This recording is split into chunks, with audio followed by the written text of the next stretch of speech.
Assalamualaikum warahmatullahi wabarakatuh. Salam sejahtera buat kita semua. Namo Buddhaya, Salam, Om Swastiastu. Perkenalkan, nama saya Inyoman Suprapto, selaku Ketua Pengusul Reka Cipta yang berjudul Optimalisasi Pengembangan Wisata Minat Khusus Terpadu AAH Alas Harum Heritage Desa Lodunduh berbasis perencanaan partisipatif. Reka Cipta ini kami usulkan berdasarkan permasalahan yang disampaikan oleh mitra kami, yaitu Iwayan Gunawan, sebagai berikut. Om Swastiastu. Assalamualaikum warahmatullahi wabarakatuh. Salam sejahtera bagi kita semua. Perkenalkan, nama Iwayan Gunawan, Kepala Desa Lodunduh, Kecamatan Ubud, Kabupaten Gianyar. Pada kesempatan hari ini, izin kami menyampaikan tentang pengembangan desa wisata yang ada di Desa Lodunduh. Jadi ikon desa wisata yang ada di Desa Lodunduh adalah Alas Harum Heritage. Nah, di kawasan Alas Harum Heritage itu terdiri dari pura Alas Harum itu sendiri yang dikembangkan nanti sebagai daya tarik wisata spiritual. Yang kedua, Pura Alas Harum dengan kawasannya yang ada juga program ketahanan pangan akan disinergikan dengan kegiatan berupa kegiatan cooking class dan yoga. Dan selanjutnya yang ketiga, di hutan desa itu sendiri yang ada dan lestari sampai saat ini dan dijadikan sebagai konservasi hutan, sebagai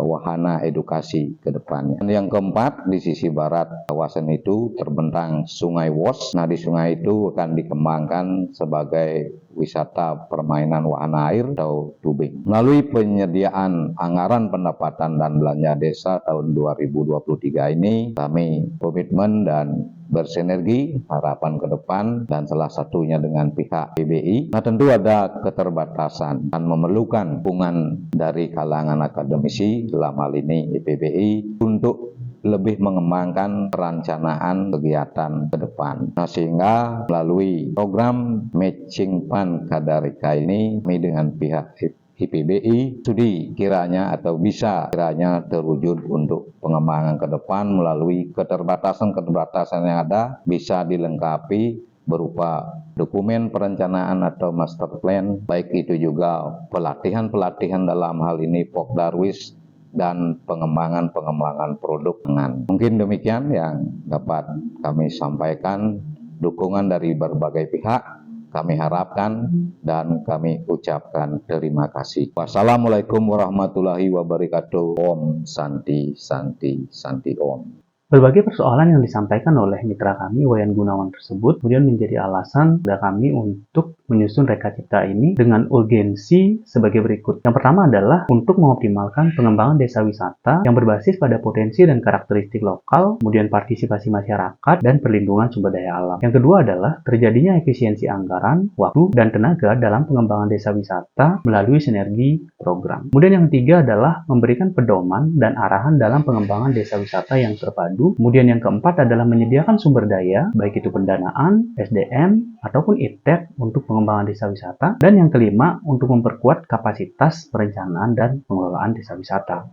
Selanjutnya, inovasi yang kami usulkan adalah pengembangan model kepariwisataan yang memanfaatkan karakteristik wilayah dan potensi lokal sebagai daya tarik utama yang dilandasi dengan peran aktif masyarakat dalam pengembangan wisata atau lebih terkenal dengan perencanaan partisipatif dan sinergi antar program untuk efektivitas dan efisiensi pengembangan desa wisata. Karakter wisata yang akan dibangun di desa wisata Lodunduh adalah cultural, natural, religius yang memadukan keberadaan Pura Alas Harum sebagai main attraction didukung dengan Puspa Aman, yaitu salah satu program ketahanan pangan yang ada di Kabupaten Gianyar sebagai fasilitas yang nantinya akan menyediakan turunan dari aktivitas wisata religius budaya. Kemudian konservasi alam dilakukan dengan pemeliharaan hutan dan kawasan di sekitar Sungai Wos. Berdasarkan inovasi tersebut, maka kami usulkan Reka Cipta yang berjudul Optimalisasi Pengembangan Wisata Minat Khusus AAH Alas Harum Heritage berbasis perencanaan partisipatif. Inovasi ini kemudian kita implementasikan dalam bentuk kegiatan pelatihan dalam rangka peningkatan kapasitas SDM pariwisata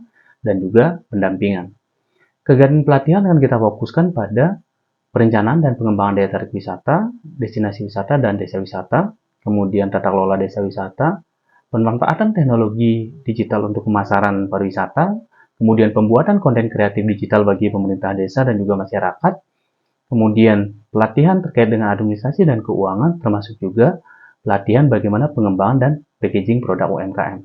Sedangkan pendampingan akan kita fokuskan kepada penyusunan master plan desa wisata, kemudian penyusunan regulasi atau PRD terkait dengan pengelolaan desa wisata, kemudian pendampingan dalam rangka mendorong partisipasi masyarakat, termasuk juga pendampingan terkait dengan penyusunan materi promosi baik di website, media sosial lainnya, dan juga SOP dan guideline book. Kemudian manfaat dan dampak dari Reka Cipta ini adalah, yang pertama dari sisi manfaat, itu dapat meningkatkan pendapatan masyarakat dan juga pemerintah Desa Lutunduh. Yang kedua adalah bisa meningkatkan kesejahteraan masyarakat Desa Lutunduh. Yang ketiga adalah meningkatkan pengetahuan masyarakat, dalam hal ini adalah Pokdarwis, PKK, Karang Taruna pada bidang kepariwisataan. Kemudian yang keempat adalah meningkatkan partisipasi masyarakat dalam perencanaan, implementasi, dan evaluasi pengembangan desa wisata di Desa Lutunduh. Kemudian yang kelima adalah meningkatkan kesadaran masyarakat untuk pelestarian nilai-nilai budaya dan juga alam, khususnya di kawasan Sungai Wos dan hutan desa. Kemudian dampak kegiatan pada pencapaian IKU perguruan tinggi. Yang pertama, dosen berkesempatan untuk berkegiatan di luar kampus, khususnya dalam pengembangan, memberikan pendampingan dan pelatihan di Desa Lutunduh. Yang kedua, hasil kerja dosen nantinya dapat digunakan oleh masyarakat secara langsung. Kemudian yang ketiga, memberikan ruang kepada praktisi atau stakeholders untuk sharing pengalaman dalam proses pembelajaran di